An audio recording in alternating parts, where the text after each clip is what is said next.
अस्सलाम वालेकुम। अस्सलाम नमस्ते सत श्री अकाल। उम्मीद करता हूँ फिट होंगे, बेहतरीन होगी, अपनी लाइफ अच्छे से एंजॉय करोगे। हम तीनों की तरह आज एक और वीडियो और उसका टाइटल वीडियो है जी जेट फ्यूल के बारे में है और इंडिया और यूरोप और ट्रंप के पीछे है कोई, और वो अभी हिंदुस्तान तक की वीडियो है जी। ओरिजिनल वीडियो का लिंक डिस्क्रिप्शन में मौजूद होगा। अभी वीडियो देखते हैं, रिव्यू बाद में देंगे। और मेरा नाम है राणा मोहम्मद अली, मेरे साथ हैं मोहम्मद समीर खोखर। बड़ी सच्चाई बात हो गाइस, लेट्स स्टार्ट। जिस यूरोप को लग रहा था कि अब भारत से रूसी तेल से बना एक बूंद ईंधन भी नहीं आएगा, आज उसी यूरोप में भारत का जेट फ्यूल उतर चुका है।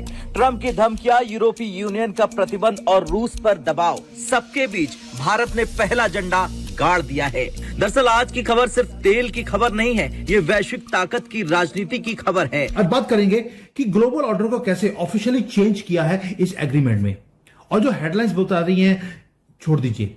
आज आएंगे थोड़ा डीपर लेवल पर।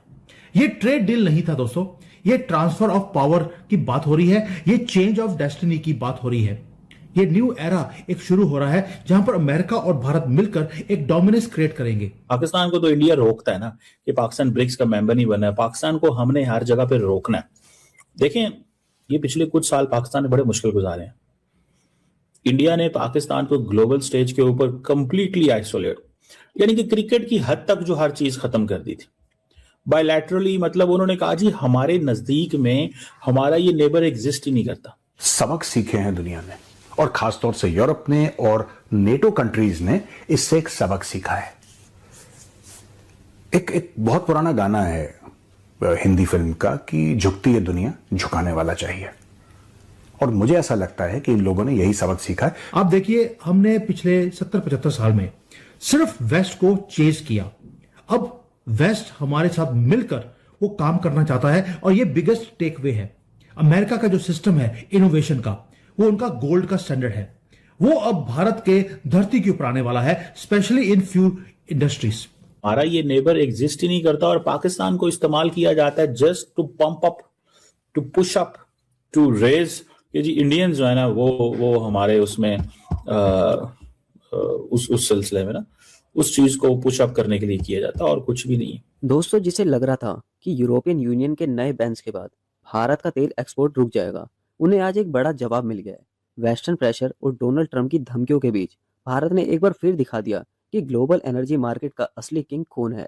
21 जनवरी से ईयू ने, यानी यूरोपियन यूनियन ने, रशियन क्रूड से बने प्रोडक्ट्स पर बैन लगाया था, लेकिन फरवरी शुरू होते ही भारत ने यूरोप के दिल में अपना जेट फ्यूल उतार दिया है। आज बात करेंगे रिलायंस की उस स्मार्ट डिप्लोमेसी की जिसने यूरोप को झुकने पर मजबूर कर दिया। पूरी दुनिया की नज़र रिलायंस इंडस्ट्रीज के टैंकर लीवा 5 पर थी। ये tanker 3.9 lakh barrel jet fuel लेकर इटली के पोर्ट पहुंचे। मजे की बात यह है कि ये शिप 8 जनवरी से ही वहां खड़ा था। लगभग 3 हफ्ते तक इंतजार चला, कभी मौसम का बहाना तो कभी लीगल चेक्स, पर असली वजह थी यूरोपियन यूनियन की इन्वेस्टिगेशन। वो चेक करना चाहते थे कि क्या इस तेल में रशिया का हाथ है, लेकिन रिलायंस ने पहले ही इतनी सॉलिड प्लानिंग कर रखी थी कि वेस्टर्न कंट्रीज देखते रह गए। रिलायंस ने ये तेल बहुत पहले ही समझ लिया था। जमुनानगर में उनकी 2 रिफाइनरीज हैं, एक डोमेस्टिक मार्केट के लिए और दूसरी पूरी तरह एक्सपोर्ट के लिए। रिलायंस ने 20 नवंबर को ही अनाउंस कर दिया था कि उनकी एक्सपोर्ट ओरिएंटेड रिफाइनरी अब रशियन क्रूड प्रोसेस नहीं करेगी। उन्होंने यूरोपियन बायर्स को लिखित में दिया कि ये फ्यूल 100% रशिया फ्री है। इस स्ट्रैटेजिक मूव की वजह से यूरोप चाह कर भी भारत का रास्ता नहीं रोक पाया, क्योंकि उन्हें पता है अगर भारत से सप्लाई रुकी तो यूरोप में एविएशन सेक्टर ठप हो जाएगा और फ्यूल प्राइसेस आग पकड़ लेंगी।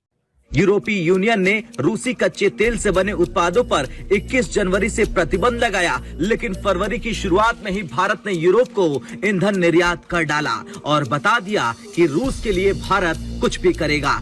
और ये कोई छोटा मोटा खिलाड़ी नहीं है, ये है रिलायंस इंडस्ट्रीज। तो सवाल उठता है, क्या ट्रंप की धमकी काम नहीं आई? सबक सीखे हैं दुनिया ने, और खासतौर से यूरोप ने और नेटो कंट्रीज ने इससे एक सबक सीखा है। एक बहुत पुराना गाना है हिंदी फिल्म का कि झुकती है दुनिया, झुकाने वाला चाहिए, और मुझे ऐसा लगता है कि इन लोगों ने यही सबक सीखा है। मैं दोस्तों आपको कहां ले जा रहा हूं इस कहानी के द्वारा, थोड़ी देर में उसके ऊपर आऊंगा, लेकिन पहले मैं आपको यह बताता हूं कि लोगों ने क्या सीखा। लोगों ने यह बोला कि ट्रंप जो बोलता है उसको बोलने दो, आप अपनी बात पे अड़े रहो। यही काम भारत ने करा, यही काम मोदी जी ने करा।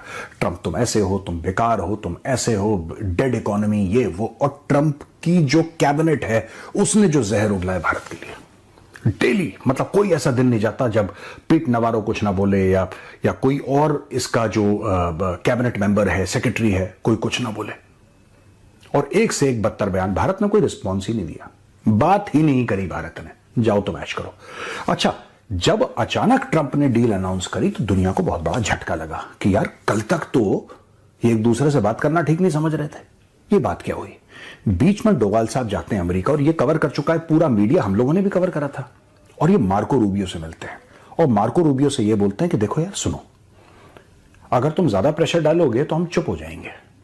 यही बोला डोवाल साहब ने, अगर तुम ज्यादा प्रेशर डालोगे हम चुप हो जाएंगे और फिर हम इंतजार करेंगे कि कभी ना कभी तो डोनाल्ड ट्रंप का कार्यकाल खत्म होगा। अब बात करेंगे कि ग्लोबल ऑर्डर को कैसे ऑफिशियली चेंज किया है इस एग्रीमेंट में, और जो हेडलाइंस बता रही हैं छोड़ दीजिए, आज आएंगे थोड़ा डीपर लेवल पर। यह ट्रेड डील नहीं था दोस्तों, ये ट्रांसफर ऑफ पावर की बात हो रही है, ये चेंज ऑफ डेस्टिनी की बात हो रही है।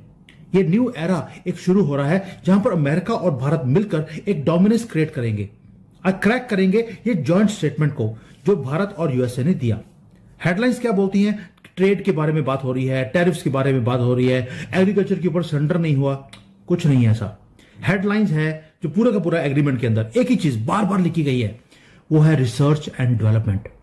आप देखिए, हमने पिछले 70-75 साल में सिर्फ वेस्ट को चेज किया, अब वेस्ट हमारे साथ मिलकर वो काम करना चाहता है और ये बिगेस्ट टेक वे है।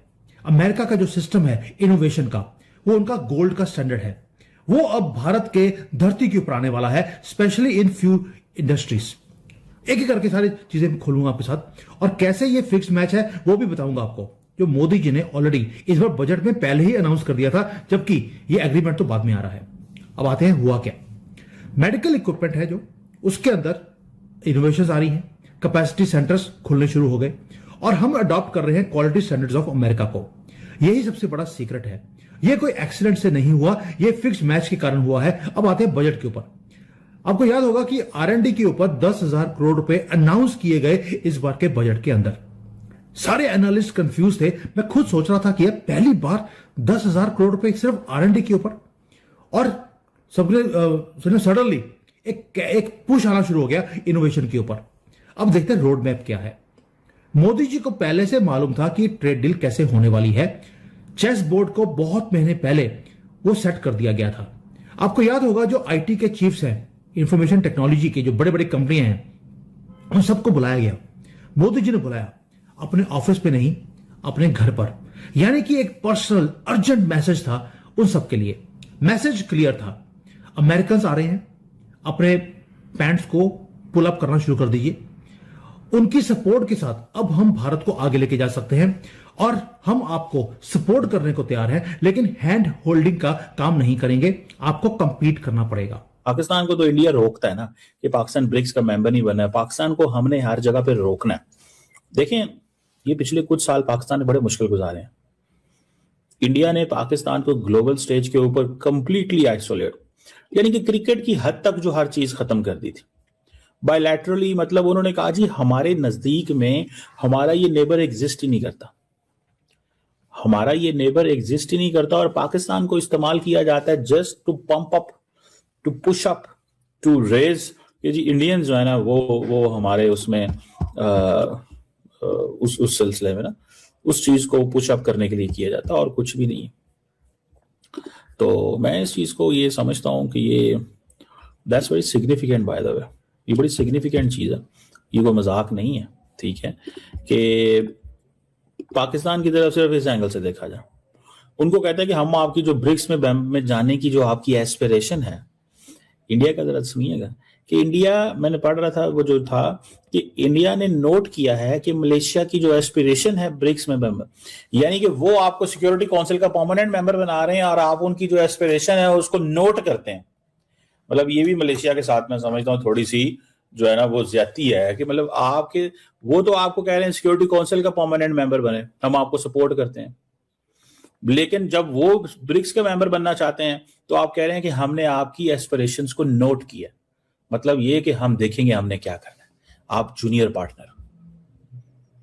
अनवर इब्राहिम साहब को ये कहा जा रहा है कि भैया हम देखेंगे, हमने तुम्हारा क्या करना है, तुम कौन हो। दोस्तों अगर डाटा देखें तो आंखें खुली की खुली रह जाएगी।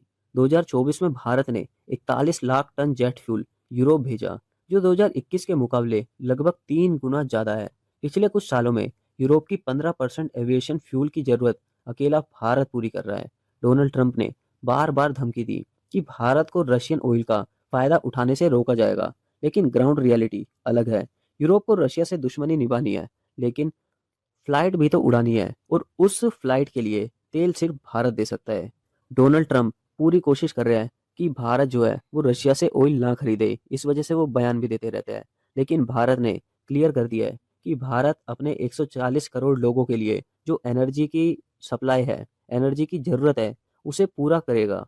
इसलिए भारत अपनी मर्जी से जहां मर्जी से तेल खरीदेगा, उससे किसी कंट्री को कोई लेना देना नहीं है। भारत के लिए 140 करोड़ लोग ज़्यादा ज़रूरी है और उनकी ज़रूरतें ज़्यादा इंपॉर्टेंट है। तो दोस्तों ये सिर्फ एक ऑयल टैंकर की खबर नहीं है, ये भारत की एनर्जी डिप्लोमेसी की जीत है। वेस्टर्न प्रेशर के सामने भारत ने ना सिर्फ अपना बिजनेस बचाया, बल्कि ये भी साबित कर दिया कि सप्लाई चेन हमारे बिना अधूरी है। जी। जी, सप्लाई चेन के बारे में बताएंगे हमारे जो तजिया निगार हैं दोनों। मैं काफ़ी दिन जो है गैर हाजिर रहा हूँ लेकिन ट्रम्प की स्ट्रेटजी तो जानते हैं भाई सब लोग, और वो बार बार जो मैं जहाँ पे छोड़ के गया था आई डोंट नो उसके बाद क्या चेंजिंग आई है। यार हम तो तजिए करते हैं उसके ऊपर, लेकिन इतना पता था कि उसकी स्ट्रेटजी यही थी कि वो रोक रहा था रशिया से इंडिया को कि भाई इनके ताल्लुकात, क्योंकि वो पुराने भी ताल्लुकात ठीक हैं इंडिया के रशिया के साथ, तो पीछे बैकफुट तो लेगा नहीं इंडिया। लेकिन ट्रम्प चाहता था कि भाई मैं उसके ऊपर टैरिफ लगाऊं, उसने बहुत कुछ ऐसा किया भी और पूरी कोशिश की, और जो बीच में मेजर सर उसको थोड़ा लाइट आउट कर रहे थे उस चीज़ को, उस पॉइंट को, वो भी उनका बड़ा बेहतरीन है कि ट्रम्प कोशिश करता है। ठीक है। जो है झुकाने वाला चाहिए, उन्होंने जो बीच में उगाने का ज़िक्र किया वो इसीलिए कि भई आप कोशिश करते रहें, लेकिन ट्रम्प की कोशिश जो है उसके सामने आपने झुकना नहीं है। वो ट्राई करेगा और हर तरीके से करेगा, और नो डाउट एक दफ़ा लगा, हमें भी लगा क्योंकि हम वीडियोज़ देखते हैं, हम जो है तज़किये सुनते हैं हर बंदे के, तो मुख्तलिफ क्लिप जो हैं वो देखते हैं, तो लगा कि इंडिया यहाँ पे यार थोड़ा-सा स्लाइडली जो है लेट डाउन होगा। लेकिन वो फीलिंग हमारी गलत थी, क्योंकि भाई मोदी हुकूमत जो है वो बड़ा स्ट्रॉन्ग किस्म का स्टांस जो है वो ले चुकी थी उस वक़्त, और उन्हें पता था, उन्होंने चेस बोर्ड का ज़िक्र किया कि वो सामने पड़ी हुई, उन्हें पता है कि कौन-सा मोहरा जो है वो कब चलाना है और मैं क्या चाल चलूँगा जो फ्यूचर में जो है वो चीज़ इम्पैक्ट करेगी। तो ये एक स्ट्रेटजी, हमें तो पता है कि वो हुकूमत जो है वो बड़े अच्छे तरीके से काम करती है, और मोदी सर जो हैं और उनके नीचे जो काम कर रहे हैं लोग, वो बड़े समझदार हैं और कह लें कि एक स्टेप आगे रहते हैं। और ट्रम्प जो है वो उसने मुश्किल डाली, मुश्किल किया वेनेज़ुएला के ऊपर जिस तरह के हमले किए, और एक और था एक जहाँ पे हमले किया, मैं भूल चुका हूँ। आइसलैंड लेना चाहता था। और ग्रीनलैंड के ऊपर करना था, सॉरी, लेकिन ग्रीनलैंड, ग्रीनलैंड को लेना चाहता था। हाँ, तो मतलब ये चीज़ें वो जो है वो करना चाहता था, और की भी उसने बीच में, कुछ की और कुछ पेंडिंग रह गई। उसने थोड़ा सोर्स अपना यूज़ किया, अपना इम्पैक्ट यूज़ किया और एक साख्त बिठाने की कोशिश की, और इधर एलिगेशन भी लगा रहा था, वो टैरिफ लग रहे थे, सारा कुछ हो रहा था, प्रेशराइज़ कर रहा था, पुश कर रहा था। वो इसलिए वो दिखा रहा था कि भाई पावर मेरे पास मौजूद है। मैं अगर इधर यूज़ कर सकता हूँ बिन बताए तो इधर भी कर सकता हूँ, तो मैं हाल ही अभी पुश कर रहा हूँ। तो समझ जाओ बात को। लेकिन इंडिया को पता था कि भाई ये गीदड़ बकरियां दे रहा है, ये बस थोड़ा पुश करेगा एंड दैट्स इट, इसकी बातें हैं। और वही मेजर सर जो है उसको डिस्क्राइब कर रहे हैं कि भाई ये बातें कर रहा है, ये पुश करने की कोशिश कर रहा है, डरने की ज़रूरत नहीं है, बस खड़ा होना है, स्टैंड लेना है आपने, ठीक है, जो पीसीबी नहीं ले सकी। तो वो एक पॉइंट है, तो स्टैंड इसको कहते हैं लेना, कि भाई आप अपनी बात पे अटल हैं, आपको पता है आपकी ताकत कितनी है, और उसी ताकत को आपने डबल करके दुश्मन के साथ लड़ना, और किस तरीके से लड़ना। और यहाँ पे ज़हन की गेम थी सारी, कि दिमागी तौर पे आप कितने स्ट्रॉन्ग हैं और किस तरह अपनी कंट्री को लेके चलते हैं। तो वो मोदी हुकूमत ने दिखाया भाई, और इनके साथ, रशिया के साथ मैं कहूँ, ताल्लुकात ख़राब कभी भी नहीं करेगा इंडिया, और ये ट्रम्प को पता है, और ट्रम्प चाहता नहीं है, और बीच में कहीं न कहीं टाँग अड़ाने की कोशिश करेगा। बाकी हमारे एक और तजिया निगार बीच में बैठे होते हैं, क्या नाम है उनका? चीमा साहब। चीमा साहब। वो हम तो हंस रहे होते हैं उसकी उसके तो समझ ही नहीं आती ना। वो थोड़ा लाफ कर रहे होते हैं, बार बार बताते हैं कि वो भाई कहता है उन्होंने समझे। कहा नहीं नहीं, कहता है कि वो ये हुआ, किस लिए हुआ, वो इसलिए हुआ हाँ ये देखिए, कि ये उसमें आ जाता है। उसमें अब समझना पता ही नहीं है कि क्या हुआ, किस लिए हुआ, किधर आया वो। और अभी तो ये अरे यूरोप को भी दे रहा है नहीं, तेल। ये कह के तो कहता है कि समझो, बात को समझो, ये मजाक नहीं है, कौन, इंडिया? ये बात हाँ समझने वाली। इंडिया शुरू में से ही यूरोप को देता है ना, सप्लाई करता है, रशिया से लेता था, तो रशिया से लेके रिफाइन रिफाइन करके करके हाँ। जो है आगे यूरोप को, अमेरिका को भी बिकता रहा है। तो अमेरिका को क्या सबको तकलीफ है तो फिर? सबको जो है मिलता रहा है। और जेट फ्यूल जो है वो ज़ाहिर है रशिया से ही लेता है, अमेरिका खुद रशिया से लेता है जेट फ्यूल। तो जिसका जिक्र किया था कि वो तुम खुद जो है जेट फ्यूल लेते हो उधर से, तो वो हाँ लेना बंद करो पहले। बिल्कुल, हाँ तो जब बात हुई थी ये हाँ, एलिगेशन लगी थी तो हाँ। फिर हम जो है वो लेना बंद कर, एस जयशंकर साहब ने बोला था शायद। हाँ हाँ तो हाँ। लेकिन शायद मुझे लगता है आपको नहीं पता कि अमेरिका और इंडिया में भी डील हो चुकी है। हाँ जिक्र बीच में हो रहा था कोई। हाँ, डील हो डील चुकी हो है। चुकी डील है, हो गई है? ट्रेड डील हो बिल्कुल। चुकी है, 18% पे टैरिफ भी आ चुका है 50% से। मुबारक। और आई डोंट नो तो नथिंग अबाउट दिस लेकिन यार। ये है कि इसमें काफी सारे ये इंडिया के मैंने वीडियो काफी देखे हैं, तो वो भी यही कह रहे हैं कि जी ये कंप्रोमाइज हो गया, ये हो गया, वो हो गया। लेकिन अच्छा मेजर साहब ने भी उस दिन डिटेल दी थी, उन्होंने यही कहा था कि जो मुल्क के लिए बेहतर करना वही है। अब रशिया से ऑयल ना खरीदना उन्होंने कहा था कि बिल्कुल नहीं, मतलब कि बंद नहीं करेंगे, मतलब कि कम कर देंगे, खरीदना कम कर देंगे, बिल्कुल खत्म नहीं होगा रशिया से, क्योंकि शर्त है ना, ट्रेड उस डील में यही शर्त है कि रशिया से ऑयल नहीं लेना। हम्म। तो जो ऑयल है वो अमेरिका से, वेनेजुएला से अब लेना है। और हाँ वो काबू जो कर लिया तो इसीलिए हाँ। मतलब ज्यादा उधर से ही लेना है, रशिया से तो वैसे ही कम होता जा रहा है ना उस अच्छा दिन अपनी से। दुकान चमकाना चाहता है, अपनी दुकान इसलिए दूसरों की बंद चमकाना कर रहा है। चाहता है कि जितने भी वो बड़े बड़े ट्रेडर्स हैं ना, ऑयल कंपनियों के मालिक हैं, उनसे इसने पैसे ले रखे हैं, और उनको देगा ना उधर जो असर सुख इधर वेनेजुएला में, फिर वो सारी कंपनियां जो हैं वो आगे पूरी दुनिया में जो ऑयल है वो सप्लाई करेंगी। हाँ तो जाहिर है, ट्रम्प जो यही अपने चाहता है। हिसाब से ही करता है ना हाँ ट्रम्प।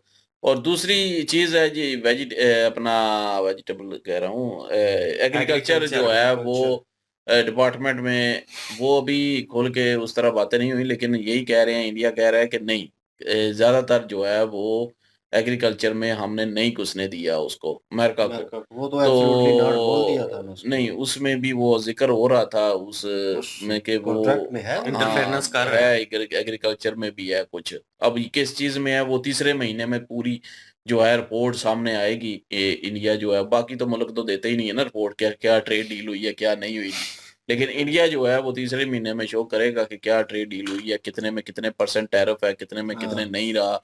वो हाँ हाँ सारा जो है वो तीसरे महीने में आएगा। तो वो खैर वो तो उस वक्त पता चलेगा, उससे पहले जो है वो कैसराइयाँ करना वो गलत होगा कि जी गवर्नमेंट जो है वो लेट गई, या वो ट्रम्प लेट गया, या ये हो गया वो हो गया। लेकिन ये है कि डील हो चुकी है, और वही ट्रम्प है जो कि इतना टैरिफ लगा रहा था, और आज जो है उसको ट्रेड डील जो है वो इंडिया के साथ करनी पड़ी है। भाई इस खिते में इंडिया के बगैर नहीं चल सकते ये, और उसके बगैर गुजारा नहीं है इंडिया के बगैर, ये सबको पता है। यूरोप ने ट्रेड डील कर लिया है, उसके बाद अमेरिका ने ट्रेड डील कर लिया, अब 18%।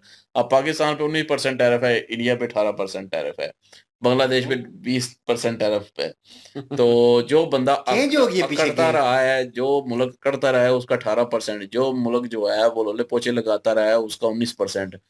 तो आया ना उड़ पहाड़ के आगे नीचे। आप हिसाब लगा लें। यार ये हमने पहले ही कहा था कि ये अमेरिका का कोई पता नहीं होता। आज अगर इंडिया के साथ अगर सारा कुछ बेहतर हो जाता है तो इंडिया को और ज्यादा रिलीफ मिलेगा। अब मैंने सुना हाँ है बांग्लादेश को भी शायद वो रिलीफ मिल चुका है टेक्सटाइल में। हाँ, वो तो तो रिलीफ क्योंकि देना ही नहीं देना ना, वो, उधर तो उसको जो फायदा चाहिए वो हाँ मिल जो रहा वो है, सीक्रेट मिलिट्री डील होनी अपनी थी जो ना, है। हाँ बिल्कुल, वहां पे सीक्रेट उसने डील हुई पहुंचा थी। दी है। तो उसकी वजह से जो है वो कोई ना कोई उधर, पता नहीं, अब मेरे ख्याल में अड्डे ही हो चुका बनाने है, की कोशिश करेगा। हो चुका है कि उसने टैरिफ शायद कम किया है उस पे, बांग्लादेश पे, इंडिया से भी कम किया है। तो ये अब कितने अब मतलब सही से मैंने रिपोर्ट नहीं पढ़ी, और ये वैसे बात सुनी थी कहीं से। रिपोर्टें भी पढ़ता है। तो हम बिल्कुल ज़ाहिर है पढ़नी पड़ती हैं, ऐसे ही तो नहीं ना खबर आ जाती कोई। ओए तो ओए ओए ओए ओए ओए। तो जी बहरहाल जी ये है कि इंडिया की और अमेरिका की तो डील हो चुकी है, वो तो सब पता है। अब जेट फ्यूल की ये बात करें तो ये उन्होंने कहा कि जनवरी में जो है वो भेजा हुआ था 3 हफ्ते पहले का। तो 21 जनवरी को पाबंदी लगी मतलब पाबंदी लगी थी कि रशिया से ऑयल नहीं खरीदना तो इतना टैरिफ लग जाएगा।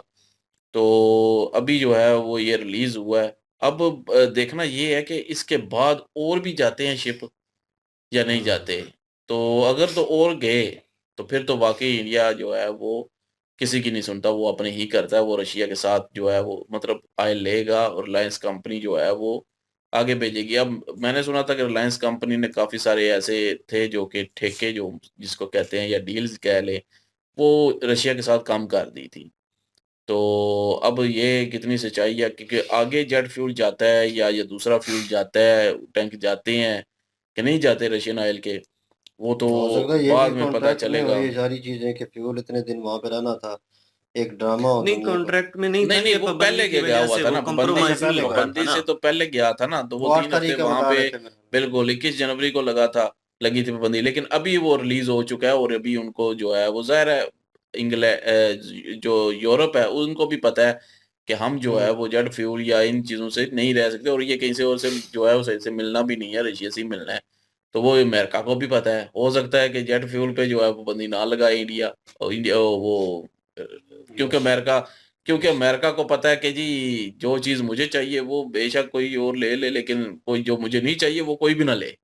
ये वो मतलब अमेरिका तो अपने हिसाब से चल चल अबे चलाना कहना चाहता क्या है। चाहते हो? नहीं, वो ये ना कहना शुरू तो कर दे कि हम हमसे ले आप, हम आपको लेके देंगे। लेकिन ये है कि इंडिया रशिया से तल्लुकात तो ख़राब नहीं ना कर सकता, वो पुराने तल्लुकात हैं। वो नहीं खराब उनके करेगा। साथ तो वो चलेंगे और वो बेहतरीन चलेंगे। हो सकता है कि ये सिर्फ़ मतलब अब बीच की बातें हैं, हो सकता है कि रशिया के साथ मिलके ही ये सारा कुछ हो रहा हो, कि रशिया को बताए बिना बता के ही हो रहा हो कि ये ट्रम्प कुछ दिन के लिए है, फिर ख़त्म हो जाना है या कुछ साल के लिए है। मे हुँ। भी उन्होंने अपने आप को वहां पर तो वो उस पोजीशन पे तो रखना है ना भाई। बिल्कुल, तो बहरहाल चाइना भी रशिया से ही सारा कुछ खरीदता है।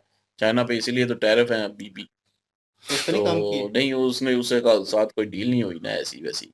इंडिया के साथ हो चुकी है। तो बहरहाल जी अभी आगे देखेंगे जी अभी और कोई फ्यूल टैंक जाते हैं या और ऑयल जाते हैं कि नहीं जाते, ये तो मार्केट के आगे बारे पता में देखो चलेगा। ये जिक्र कर रहे थे कि मार्केट जो है वो अमेरिकन जो है क्योंकि अब डीलें शुरू हो गई है ना वो चीज़ जो है। तो इन्होंने तो अमेरिकन ब्रांड्स और इनको ब्लॉक कर दिया था ना इस हुँ। मार्केट में इंडियन मार्केट में उनको हटा दिया था अपनी जो ब्रांड्स हैं उनको जो है वो रिलीज़ किया था। अब यही तो मसला बन रहा है ना, यहाँ पे एक चीज़ है, अब यूरोप सॉरी अमेरिका की जो चीज़ें आएँगी उन पे 0% टैरिफ होगा इंडिया पे। हुँ, इंडिया में, तो वो ये जो लोकल इंडस्ट्रीज़ होंगी, लोकल जो कंपनियाँ होंगी, उनको नुकसान होगा। अब हुँ। जब 0% टैरिफ होगा, तो उनके मुकाबले में ब्रांडेड चीज़ें आएँगी, तो वो उतने की ही मिलेंगी, तो फिर लोग जो है ब्रांडेड खरीदेंगे, लोकल नहीं अफ़सोस बदल खरीदेंगे। जाएगी। लोकल को नुकसान होगा इससे। हुँ, तो कुछ लोगों ने कमेंट्स हमारी वीडियो के नीचे भी किया हुआ था कि मैंने भी यही कहा था कि इससे बेहतर तो है क्योंकि हो सकता है कि इससे जो है वो जो लोकल कंपनी है वो अच्छा माल तैयार करके दें, अच्छा जो है वो कॉम्पिटिशन करें। हुँ। तो हो सकता है कि उनसे बेहतर बनाएँ, तो हो सकता है कि ब्रांड बन जाए इंडिया का भी अच्छे-अच्छे, ये लोकल में से ही उठ के। तो वो यही चीज़ जो है वो क कमेंट में भी कही हुई थी लोगों ने कि ये ऐसा इन कंपनियों के लिए भी जो है वो इनकी समझ लें कह रहे हैं कि इनको इनका भी इलाज है कि ये अच्छी चीज़ प्रोवाइड करें। वही बात जो हम कहते हैं कि वो पाकिस्तान जो है वो अच्छी चीज़ प्रोवाइड कर ले। वो खान साहब ने कहा था ना रिलायबल होना पड़ेगा, लायबिलिटी होनी चाहिए उसमें उस चीज़ में और हमारी अपनी एप्लीकेशंस और ये चीज़ें होनी चाहिए। हाँ। तो अगर इंडिया करता है उस वजह से तो मेरे ख्याल में बेहतर होगा लेकिन अगेन लग ऐसे रहा है कि जो ब्रांड्स हैं, अमेरिकन ब्रांड्स जो हैं, वो कंपनियाँ जो हैं यहाँ पे आएँगी और अगेन होल्ड होगा। तो ये चीज़ कंसर्निंग लायक होगी। लेट्स सी हुकूमत जो है इसको डील किस वे से करती है, किस तरीके से करती है देखने लायक होगा। और यही ओपिनियन है जी और आप क्या ओपिनियन रखते हैं कमेंट सेक्शन ओपन आपके लिए। इनकी ओरिजिनल वीडियो की लिंक भी डिस्क्रिप्शन में मौजूद होगी। प्लीज़ इनके थ्रू हमें भी सपोर्ट कर दीजिएगा। इंशाल्लाह मिलते हैं नेक्स्ट वीडियो में। अपना ख्याल रखिएगा, दुआ में याद रखिएगा। तब तक के लिए अल्लाह अल्लाह हाफ़िज़, हाफ़िज़, पीस। पीस।